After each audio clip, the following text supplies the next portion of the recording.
श्रीकृष्ण परब्रह्मणे नमः। श्रीमद्भगवद्गीता अतः अष्टमो अध्यायः अक्षरब्रह्मयोगः। अर्जुन उवाच किंदं ब्रह्मा किमध्यात्मा किं धर्म पुरुषोत्तमा अधिभूतं च किं प्रोक्तम् अधिदैवं किमुच्यते। ಕೃಷ್ಣ, ಪುರುಷೋತ್ತಮ ಬ್ರಹ್ಮ ಅಂದರೆ ಏನು, ಆಧ್ಯಾತ್ಮ ಅಂದರೇನು, ಕರ್ಮ ಅಂದರೇನು, ಆದಿಭೂತ ಅಂದರೇನು, ಆದಿದೈವ ಅಂದರೇನು. ಅಧಿಯಜ್ಞಃ ಕಥಂ ಕೋಸ್ತ್ರ ದೇಹೇಸ್ಮಿನ್ ಮಧುಸೂದನ ಪ್ರಯಾಣ ಕಾಲೇ ಚ ಕಥಂ ಜಿಜ್ಞಾಸೋಸಿ ನಿಯತಾತ್ಮಾಭಿಃ. ಅಧಿಯಜ್ಞ ಎಂದರೇನು? ಅಧಿಯಜ್ಞವು ನಮ್ಮ ಶರೀರದಲ್ಲಿ ಹೇಗಿರುತ್ತದೆ? ನಿನ್ನನ್ನೇ ನಂಬಿ ನಿನ್ನಲ್ಲಿ ಮನಸ್ಸು ದೃಢ ಮಾಡಿದ ಭಕ್ತರು ಅಂತ್ಯಕಾಲದಲ್ಲಿದ್ದರೂ ನಿನ್ನನ್ನು ಹೇಗೆ ಗುರುತಿಸುವರು ಎಂದು ಶ್ರೀಕೃಷ್ಣ ಪರಮಾತ್ಮನನ್ನು ಕೇಳಿದನು ಅರ್ಜುನನು. ಶ್ರೀ ಭಗವಾನ್ ಉವಾಚ ಅಕ್ಷರಂ ಬ್ರಹ್ಮ ಪರಂ ಸ್ವಭಾವೋ ಸಧ್ಯಾತ್ಮ ಮುಚ್ಯತೆ ಭೂತ ಭಾವೋದ್ಭವೋಕ್ಕರೋ ವಿಸರ್ಗಃ ಕರ್ಮ ಸಂಗೀತಃ. ಅರ್ಜುನ, ಅಕ್ಷರ ಎಂದರೆ ಎಂದೂ ನಾಶವಾಗದು, ಬ್ರಹ್ಮ ಅಂದರೆ ಸರ್ವಶ್ರೇಷ್ಠವಾದದ್ದು, ಆಧ್ಯಾತ್ಮ ಎಂದರೆ ದೇಹದೊಳಗೆ ಇರುವ ಜೀವಾತ್ಮ, ಕರ್ಮ ಎಂದರೆ ಜೀವಿಗಳ ಜನ್ಮಕ್ಕೆ ಮತ್ತು ಅಭ್ಯುದಯಗಳಿಗೆ ಮಾಡುವಂತಹ ಕೆಲಸಗಳು. ಅಧಿಭೂತಂ ಕ್ಷರೋ ಭಾವಃ ಪುರುಷಶ್ಚಾದಿ ದೈವತಃ ಅಧಿಯಜ್ಞೋ ಸಹ ಮೇವಾರ್ಥ ದೇಹೇ ದೇವ ಭೃತಾಂವರ. ಜನನ, ಮರಣ, ಹುಟ್ಟು ಮತ್ತು ವಿನಾಶ ಈ ಎರಡೂ ಗುಣಗಳಿರುವ ಎಲ್ಲಾ ವಸ್ತುಗಳು, ಎಲ್ಲಾ ಪ್ರಾಣಿಗಳು, ಸ್ಥಾವರ ಜಂಗಮಾದಿಗಳು ಆದಿಭೂತಗಳೆಂದು ಹೇಳುತ್ತಾರೆ. ಸೂರ್ಯ ಚಂದ್ರಾದಿ ನಾಶವಿಲ್ಲದ ದೇವತೆಗಳನ್ನು ಅಧಿದೈವತಗಳೆಂಬ ಆದಿದೈವಗಳೆಂದು ಕರೆಯಲ್ಪಡುತ್ತಾರೆ. ಸಮಸ್ತ ಪ್ರಾಣಿಗಳ ಹೃದಯಾಂತರಾಳದಲ್ಲಿ ಅಂತರ್ಯಾಮಿಯಾಗಿರುವ ನಾನೇ ಆದಿಯಜ್ಞನು, ಯಜ್ಞಪ್ರಭು. ಅಂತಕಾಲೇ ಚ ಮಾಮೇವ ಸ್ಮರಂತ್ವಾ ಕಲೇವರಂ ಯಃ ಪ್ರಯಾತಿ ಸಮದ್ಭಾವಂ ಯಾತಿ ನ್ಯಾಸ್ತ್ರ ಸಂಶಯಃ. ಅಂತ್ಯಕಾಲದಲ್ಲಿ ಆದರೂ ನನ್ನನ್ನು ನಂಬಿ ನನ್ನನ್ನೇ ಸ್ಮರಿಸುತ್ತಾ ಮರಣ ಹೊಂದಿದವರೆಲ್ಲರೂ ನನ್ನನ್ನೇ ಸೇರುತ್ತಾರೆ. ಇದರಲ್ಲಿ ಯಾವ ಸಂದೇಹವೂ ಸಂಶಯವೂ ಇಲ್ಲ. ಯಂ ಯಂ ವಾಪಿ ಸ್ಮರನ್ ಭಾವಂ ತ್ಯಜತ್ಯಂತೆ ಕಲೇಬರಂ ತಂ ತಮೇವೇತಿ ಕೌಂತೇಯ ಸದಾ ತದ್ಭಾವ ಭಾವೇತಿ. ಅರ್ಜುನ, ಮನುಷ್ಯರು ಮರಣಿಸುವ ಸಮಯದಲ್ಲಿ ಏನನ್ನಾದರೂ ಆಸೆಯನ್ನು ಮನಸ್ಸಿನಲ್ಲಿಟ್ಟುಕೊಂಡು ಮರುಗುವರು. ಮರಣದ ನಂತರ ಅವರು ಅದೇ ಜನ್ಮವನ್ನು ಪಡೆಯುತ್ತಾರೆ. ಆದ್ದರಿಂದ ನನ್ನನ್ನು ಸ್ಮರಿಸುತ್ತಾ ಮರಣಿಸಿದವರೆಲ್ಲರೂ, ಮರಣ ಹೊಂದಿದವರು ನನ್ನನ್ನೇ ಸೇರಿ ಮುಕ್ತಿಯನ್ನು ಪಡೆಯುತ್ತಾರೆ.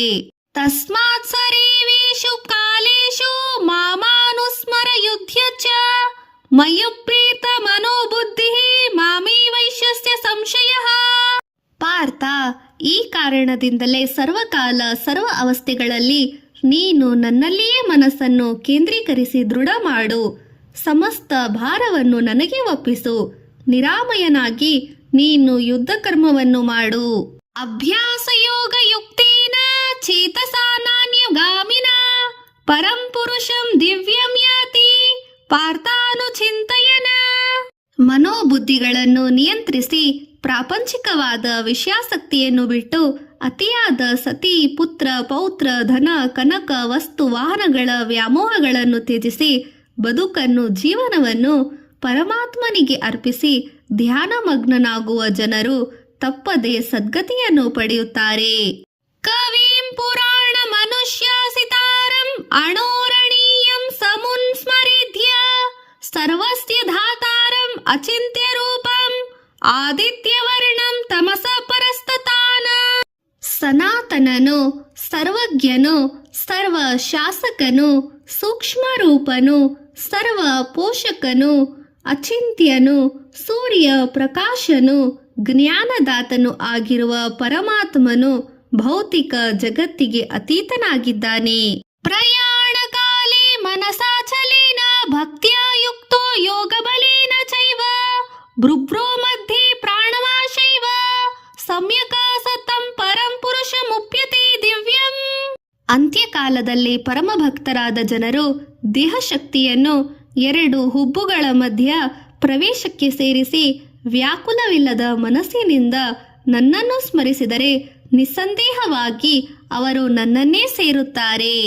ಯದಕ್ಷರಂ ವೇದ ವಿದೋ ವೇದಂತಿ ವಿಶಂತೆ ಯದ್ಯದಯೋ ವಿತಿರಾಗಃ ಯದಿಚ್ಛತೋ ಬ್ರಹ್ಮಚರ್ಯಂ ಚರಂತಿ ತತೇ ಪದಂ ಸಂಗ್ರಹೇಣ ಪ್ರವೀಕ್ಷೈ. ವೇದ ವೇದಾಂತವನ್ನು ತಿಳಿದ ಪಂಡಿತರು ಪರಮಾತ್ಮನನ್ನು ಅಕ್ಷರ ನಾಶರಹಿತನೆಂದು ಪ್ರಸ್ತುತಿ ಮಾಡುತ್ತಾರೆ.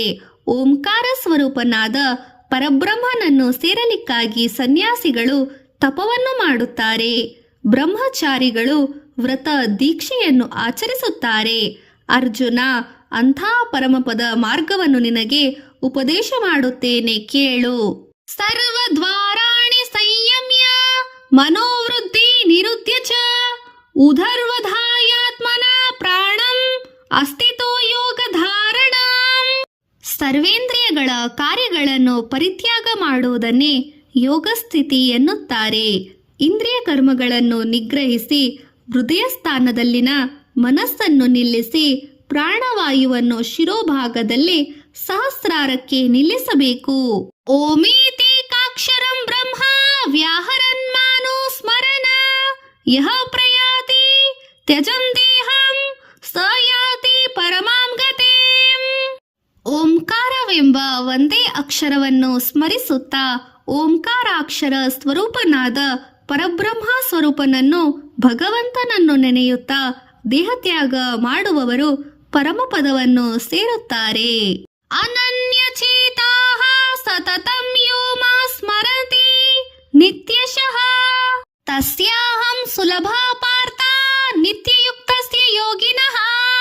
ನಿತ್ಯ ನಿರಂತರವಾಗಿ ಅನನ್ಯ ಭಾವನೆಯಿಂದ ಮನೋಬುದ್ಧಿಗಳನ್ನು ನನ್ನಲ್ಲಿಯೇ ಕೇಂದ್ರೀಕರಿಸಿ ನನ್ನನ್ನೇ ಸ್ಮರಿಸುವ ಜನರಿಗೆ ನಾನು ಸುಲಭವಾಗಿ ಪ್ರಸನ್ನನಾಗುತ್ತೇನೆ.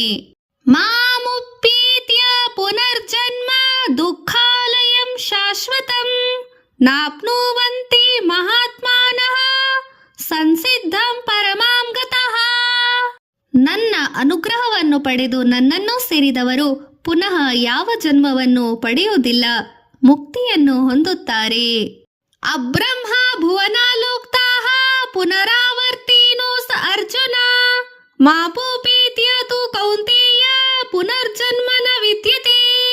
ಬ್ರಹ್ಮಲೋಕ ಪರ್ಯಂತವಿರುವ ಸಮಸ್ತ ಲೋಕಗಳು ದುಃಖ ಸಮಸ್ಯಾತ್ಮಕ ಲೋಕಗಳೇ, ಪುನರ್ಜನ್ಮಗಳಿಗೆ ಅವಕಾಶವಿರುವಂತಹ ಲೋಕಗಳೇ. ಆದರೆ ನನ್ನ ಲೋಕಕ್ಕೆ ಸೇರಿದವರಿಗೆ ಪುನಃ ಜನ್ಮ ಇರುವುದಿಲ್ಲ. ಸಹಸ್ರಯುಗ ಪರ್ಯಂತಂ ಅಹರ್ದರ್ಪಣೋ ವಿದುಃ ರಾತ್ರಿಂ ಯುಗ ಸಹಸ್ರಾಂತಾಂ ತೇಹ ಸಹೋ ರಾತ್ರ ವಿದೋ ಜನಾಃ. ಮಾನವ ಲೋಕದ ಲೆಕ್ಕವನ್ನು ಅನುಸರಿಸಿ 1000 ಯುಗಗಳ ಕಾಲವು ಬ್ರಹ್ಮನಿಗೆ 1 ಹಗಲಿನಷ್ಟು ಸಮಯವಾಗುತ್ತದೆ ಮತ್ತು 1000 ಯುಗಗಳ ಕಳೆದರೆ 1 ರಾತ್ರಿಯಾಗುತ್ತದೆ. ಅವ್ಯಕ್ತಾದ ವ್ಯಕ್ತಯಃ ಸರ್ವಾಃ ಅಭವಂತ್ಯಃ ಗಾರಾಗಯಃ ರಾತ್ರ್ಯಾಗಮಿ ಪ್ರಲೀಯಂತೆ ತತ್ರೈವಾವ್ಯಕ್ತ ಸಂಜ್ಞಕೆ. ಸಮಸ್ತ ಜಂಗಮ ಜಗತ್ತು ಬ್ರಹ್ಮದೇವನ ಹಗಲಿನ ಸಮಯ ಪ್ರಾರಂಭವಾದೊಡನೆ ಬ್ರಹ್ಮದೇವನ ಸೂಕ್ಷ್ಮ ಶರೀರದಿಂದ ಅವ್ಯಕ್ತವಾದ ಪ್ರಕೃತಿಯಿಂದ ಹುಟ್ಟಿ ಬರುತ್ತಿರುತ್ತದೆ. ಬ್ರಹ್ಮನ ರಾತ್ರಿ ಸಮಯದಲ್ಲಿ ಬ್ರಹ್ಮ ಶರೀರದಲ್ಲಿನಲ್ಲಿ ವಿಲೀನವಾಗುತ್ತದೆ. ಭೂತಗ್ರಾಮಃ ಸ ಏವಾಯಂ ಭೂತ್ವಾ ಭೂತ್ವಾ ಪ್ರಲೀಯತೆ ರಾತ್ರ್ಯಾಗಮೇ ವಶಃ ಪಾರ್ಥ ಪ್ರಭವತ್ಯಃ ರಾಗಮೇ. ಈ ಸಮಸ್ತ ಭೂಚರ, ವಾಯುಚರ, ಜಲಚರ, ಅಂಡಜ, ಪಿಂಡಜ, ಸ್ವೇದಜ, ಉದ್ಬೀಜ, ಪ್ರಾಣಿಕೋಟಿ, ಜೀವಚರ ಪ್ರಕೃತಿಯ ವಶದಿಂದ ಪುನಃ ಪುನಃ ಹುಟ್ಟುತ್ತಾ ಬ್ರಹ್ಮರಾತ್ರಿಯು ಬಂದ ನಂತರ ಕಾಣದಾಗಿ ಬಿಡುತ್ತದೆ. ಬ್ರಹ್ಮನ ಹಗಲು ಪ್ರಾರಂಭವಾದ ಕೂಡಲೇ ಮತ್ತೆ ಜನ್ಮ ತಾಳಲಾರಂಭಿಸುತ್ತದೆ. ಪರಸ್ತಾಸ್ಮಾತು ಭಾವೋ ಸಂನ್ಯೋಸ ವ್ಯಕ್ತೋ ಸವ್ಯಕ್ತ ಸನಾತನಃ ಯಃ ಸ ಸರ್ವೇಷು ಭೂತೇಷು ನ ಶೂನ್ಯತೇನು ವಿನಶ್ಯತಿ.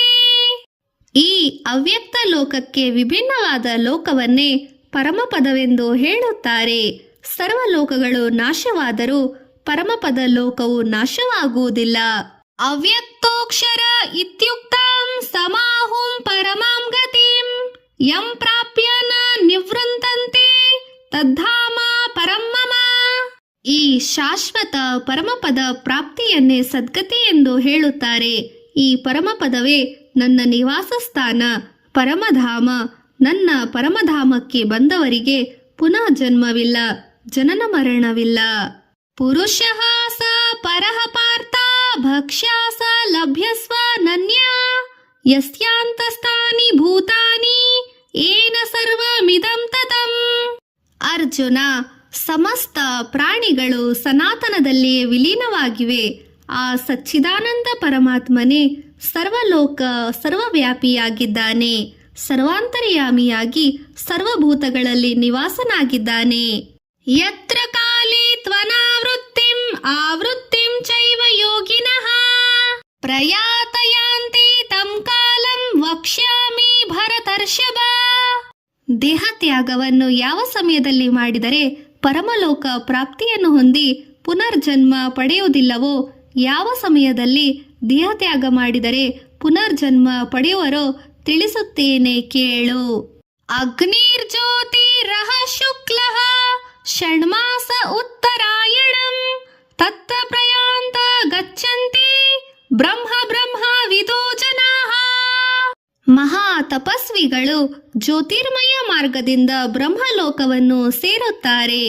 ಈ ಜ್ಯೋತಿರ್ಮಯ ಮಾರ್ಗಕ್ಕೆ ಅಧಿದೇವತೆ ಅಗ್ನಿದೇವನು ಹಗಲಿನ ಸಮಯದಲ್ಲಿ ಶುಕ್ಲ ಪಕ್ಷವಿರುವಾಗ ಉತ್ತರಾಯಣದಲ್ಲಿ ತಪಸ್ವಿಗಳು ದೇಹತ್ಯಾಗ ಮಾಡುತ್ತಾರೆ. ಧಮೋ ರಾತ್ರಿ ಸ್ತತಾ ಕೃಷ್ಣಃ ಷಣ್ಮಾಸ ದಕ್ಷಿಣಾಯನಃ ತತ್ರ ಚಾಂದ್ರ ಮಸಂಜ್ಯೋತಿ ಯೋಗಿ ಪ್ರಾಪ್ಯ ನಿವರ್ತತೆ.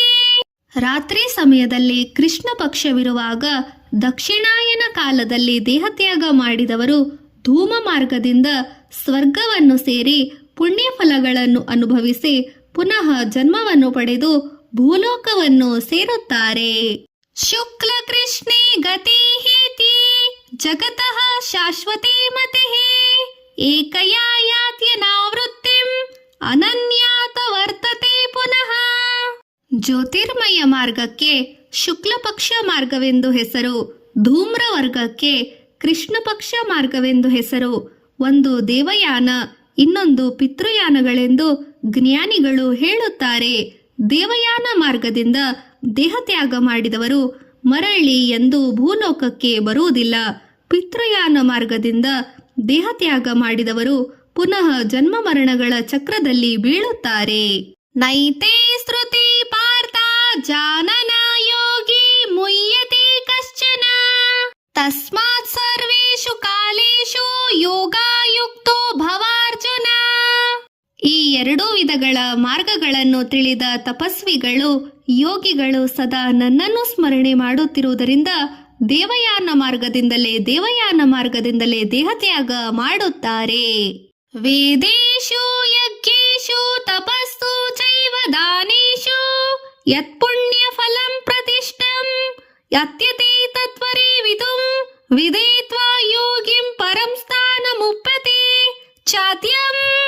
ಈ ಅಕ್ಷರ ಬ್ರಹ್ಮ ಯೋಗವನ್ನು ತಿಳಿದಿರುವ ಯೋಗಿಗಳು ಮಾನವರು ಯಜ್ಞ ಯಾಗ ತಪೋ ಸಾಧನೆಗಳನ್ನು, ವೇದ ಪಠಣ ಪುಣ್ಯವನ್ನು, ದಾನ ಧರ್ಮಗಳಿಂದ ಬರುವ ಪುಣ್ಯವನ್ನು ಅಲ್ಲಗಳೆದು ಪರಬ್ರಹ್ಮ ಲೋಕವನ್ನು ಸೇರುತ್ತಾರೆ. ಓಂ ತತ್ಸದಿತಿ ಶ್ರೀಮದ್ ಭಗವದ್ಗೀತಾಸುಪನಿಷತ್ತು ಬ್ರಹ್ಮವಿದ್ಯಾಂ ಯೋಗಶಾಸ್ತ್ರೇ ಶ್ರೀಕೃಷ್ಣಾರ್ಜುನ ಸಂವಾದೆ ಅಕ್ಷರ ಬ್ರಹ್ಮ ಯೋಗೋ ನಾಮಾಷಷ್ಟಮೋ ಅಧ್ಯಾಯ. ಪಾರಾಯಣ ಫಲ ಸಮಸ್ತ ದುರ್ಗತಿ ನಾಶ ಮುಕ್ತಿ.